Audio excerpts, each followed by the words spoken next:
साहिब बंदगी। आज संत कबीर की साखियों पर चर्चा करें, अगली दो साखियों पर।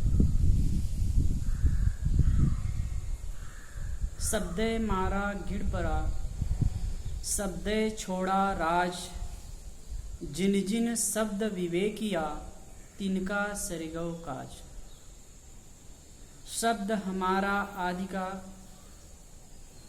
पल पल करहु याद, अंत फलेगी माहली, ऊपर की सब बात।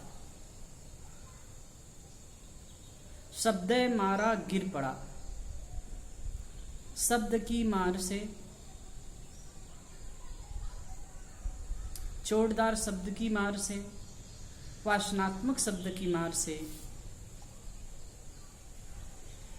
भ्रमपूर्ण बातों की मार से आदमी गिर जाता है, अपनी स्थिति से डिग जाता है। और शब्दे छोड़ा राज, और वैराग्यपरक शब्दों का असर पाकर उसकी चोट से आदमी अपना राजपाट भी छोड़ देता है, घर द्वार धन दौलत रुपया पैसा सब छोड़ करके साधु सन्यासी भी हो जाता है। जिन जिन शब्द विवेक किया, जिन जिन लोगों ने शब्दों पर विचार किया, विवेक किया, उनका काम बन गया, कल्याण हो गया। इस कथन में बड़ी मार्मिकता है, आए थोड़ी चर्चा करें। शब्दे मारा गिर पड़ा, शब्द की मार से आदमी पतित हो जाता है, गिर जाता है। विषय वासना वाली जो शब्द हैं, वासनात्मक जो शब्द हैं, ऐसे शब्दों को आदमी बार बार सुनता है तो मन में वासनाओं का प्रभाव आ जाता है, वासना उमंगे लेने लगती है। भय की बातों को सुनता है तो आदमी भयभीत होने लगता है। बार बार जब नकारात्मक बातों को सुनता है, हतोत्साहित करने वाली बातों को सुनता है तो हतोत्साहित हो जाता है। जैसे शब्द मनुष्य सुनता है वैसी उसकी वृत्ति बन जाती है, वैसी उसकी स्थिति हो जाती है।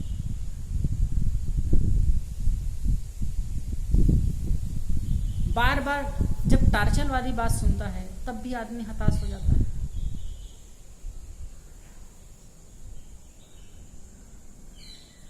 महाभारत की प्रसिद्ध घटना आप सब जानते हैं। युधिष्ठिर ने राजसूय यज्ञ किया, राजसूय यज्ञ पूरा हो चुका था और मेहमान तो सब चले गए थे। दुर्योधन आदि कौरव बाकी थे, बचे थे, घर के थे वो लोग। तो एक दिन भवन देखने के लिए वो घूम रहे थे, तो मैदानों ने जो भवन बनाया था कहानी के अनुसार बड़ा भव्य था। अब इस ढंग से बनाया था, इस ढंग से समायोजन था, इस ढंग से उनकी कला थी कि जहां जल हो वहां थल लगता था और जहां थल हो वहां जल लगता था। जहां दीवार हो वहां खुला लगता था और जहां खुली जगह हो वहां दीवार लगती थी।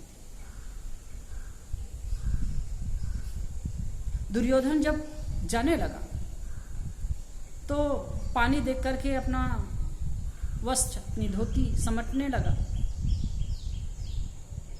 तो वो सीधा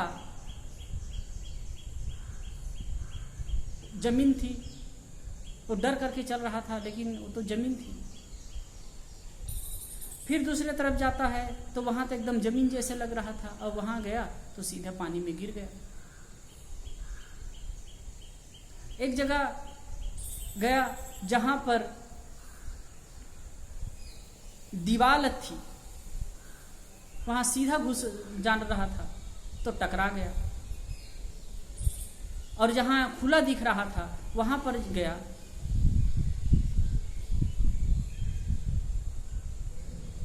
खुला दिख रहा था वहां तो टकराया, और जहां पर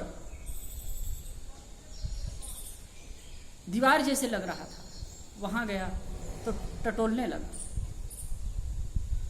इन बातों को देखकर पांडव, द्रौपदी आदि हंसने लगे, और शायद किसी ने कहा, पांडवों ने ही, कि अंधे के अंधे होते हैं।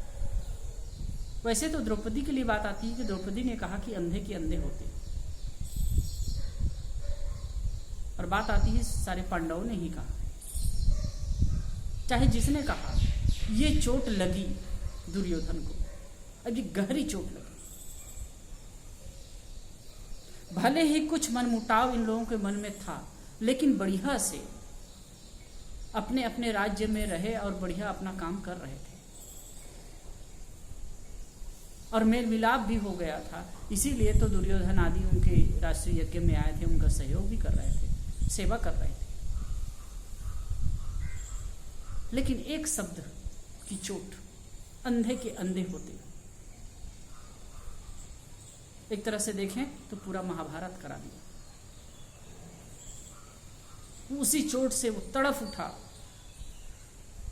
और अपने मामा सपनी से कहता है, या तो मैं मर जाऊंगा, फांसी लगा लूंगा, या जल में प्रवेश कर जाऊंगा, या अग्नि में कूद जाऊंगा। जीवित रहने की मेरी आशा नहीं, क्योंकि एक तो उनके वैभव को देख करके जल गया था, और दूसरी बात है उनको और व्यंग बाण से मारा गया। ऐसे शब्द, अनुसुहाते शब्द कह दिए गए, तो उससे बहुत वो पीड़ित था। शकुनियों ने कहा कि तुम घबराओ ना, युधिष्ठिर जुआड़ी है एक नंबर का, उसको जिस किसी बहाने से जुआ के लिए बुलाते हैं और उसका सब कुछ हम लोग जीत लेंगे। ये सब कहानी है। तो शब्द की मार से आदमी कितना पीड़ित होता है। घर परिवार समाज में भी हम जब की चोट किसी को मारते हैं ना, व्यंगमाण करते हैं ना, कटु कुठार कहते हैं ना, तो आहत हो जाता है, गिर जाता है। फिर जो हमारे प्रेम के लेवल पर होता है, जो हमारे स्तर पर होता है, हमारा अपना होता है, वहां से गिर जाता है। ठीक ऐसे ही वासनात्मक बातों को सुन करके आदमी पतित होता है। विषय वासना की बातें बहुत सुनते हैं। आजकल युवक युवती पढ़ने लिखने लगे हैं और चारित्रिक हनन उनका होता है, चारित्रिक गड़बड़ियाँ होती है। ये क्यों? यही वासनात्मक बातों को सुन करके।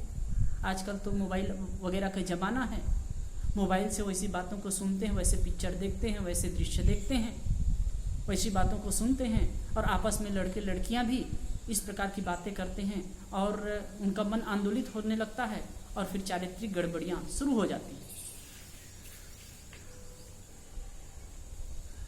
कहते हैं शब्दे मारा गिर पड़ा।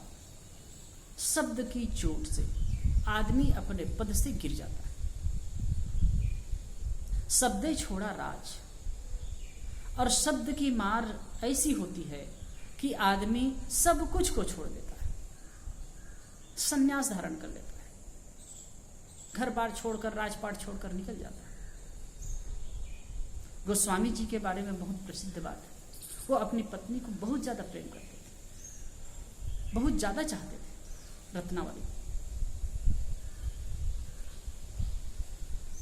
वो कुछ दिन के लिए मायके गई, तो जैसे गई थी तो दूसरा दिन ही, दूसरी रात को ही तुलसीदास जी जैसे तैसे नदी पार करके और वहां पहुंच गए। कहानी अलग ढंग से है, लेकिन मैं ज्यादा कहानी कह के समय नहीं नष्ट करना चाहूंगा। वहां तुलसीदास जी पहुंच गए। जब रत्नावली देखी कि रात के समय में वो उसके कमरे में आए, तो देख करके तो बहुत आश्चर्य पड़ी, और उनको अंदर से ग्लानि हुई, शर्म महसूस हुई, और उन्होंने एक धिक्कारते हुए गोस्वामी जी को कहा, धिक ऐसे इस प्रेम को काह कहूं मैं नाथ, लाज न आती आपको दौरो आयो साथ। धिक ऐसे इस प्रेम को काह कहूं मैं नाथ, हाड़ चाम की देह बम, हाड़ चाम की देह मम, तामे ऐसी प्रीत जो होती रघुनाथ में तो न होत भवभीत। कहे हे नाथ, हे स्वामी, आपकी इस प्रेम को धिक्कार है। आपको लज्जा भी नहीं आई कि यहां आप दौड़ करके आ गए? इस हाड़ चाम के देह में इतना प्रेम कर रहे, अगर इतना प्रेम रघुनाथ में करते, भगवान में, परमात्मा में करते, तो आपका कल्याण होता। यह चोट थी, उनको लगी, और वो घर वहीं से तुरंत उनको झटका लगा, छोड़ दिए, वहां से निकल गए। अब उनके हृदय में ऐसा एक मंथन शुरू हुआ, ऐसा परिवर्तन हुआ कि उन्होंने रामचरितमानस जैसे एक महाकाव्य की रचना की। अद्भुत काव्य। रामायण तो संस्कृत में बनी है, लेकिन रामचरितमानस लिख करके वो जन जन के हृदय में अपना घर बना लिया। सरल भाषा में राम कथा को लिखे। शब्द के मार, ऐसे बहुत सारे राजे महाराजे हुए हैं, शब्द की चोट से मार खा करके, मतलब शब्द के आधार पर शब्द का जो असर हुआ उसके जीवन में, उनके जीवन में, और सब कुछ को छोड़ करके संन्यास धारण कर दिया। गोपीचंद, भरथरी, ऋषभदेव, महावीर, महात्मा बुद्ध, अनेक नाम लिए जा सकते हैं। ये सब शब्द की चोट से, शब्द की मार से सब कुछ छोड़ करके, त्याग करके सन्यासी और साधु हो गए। तो शब्द ही मारा गिर पड़ा, शब्द ही छोड़ा राज। सदगुरु कबीर कहते हैं कि शब्द के मार से मनुष्य अपने पद से, अपनी स्थिति से, अपने लेवल से गिर जाता है, लेकिन वहीं शब्द के असर से, सही शब्दों की मार से, सही शब्दों की चोट से वो अपने उत्थान की ओर होता है, आत्मिक उत्थान करता है, आत्म शांति की स्थिति तक पहुंच जाता है। जिन जिन शब्द विवेक किया तिनका असर गयो काज, और जिन जिन लोगों ने शब्दों पर विवेक किया,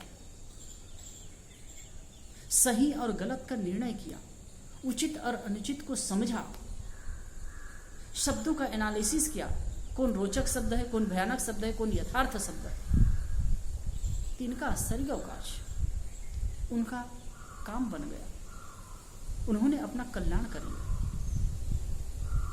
दूसरी साखी में कहते हैं, शब्द हमारा आदि का, पल पल करहु याद, अंत फलेगी माहली ऊपर की सब बात। साहब और कहते हैं, शब्द हमारा आदि का, शब्द हमारे जो शब्द है वो मूल तत्व के परिचायक है, आत्म तत्व को बताने वाले हैं। पल पल करहु याद, जो मैं आत्म तत्व का की बात कर रहा हूं, ऐसे शब्दों का, आत्म परक शब्दों का, आत्मज्ञान परक शब्दों का चिंतन मनन करो। पल पल करो याद, क्षण क्षण उसकी याद किया करो। या जिस तत्व का मैं संकेत कर रहा हूं उसको तुम बार बार याद करो, आत्मचिंतन किया करो। अंत फलेगी माहली, इससे क्या होगा? अंतिम में माहली फलेगी। माहली, महल में रहने वाला, शरीर रूपी महल, अंतःकरण रूपी महल में रहने वाला चेतन तत्व में आपकी स्थिति होगी, मतलब स्वस्वरूप में तुम्हारी स्थिति होगी।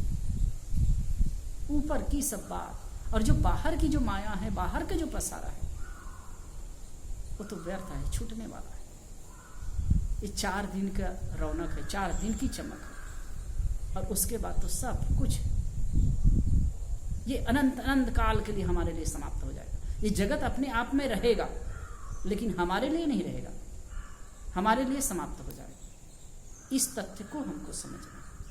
तो सदगुरु कबीर इन 2 साखियों के माध्यम से बहुत सुंदर प्रेरणा देते हैं कि शब्दों के रहस्य को समझिए।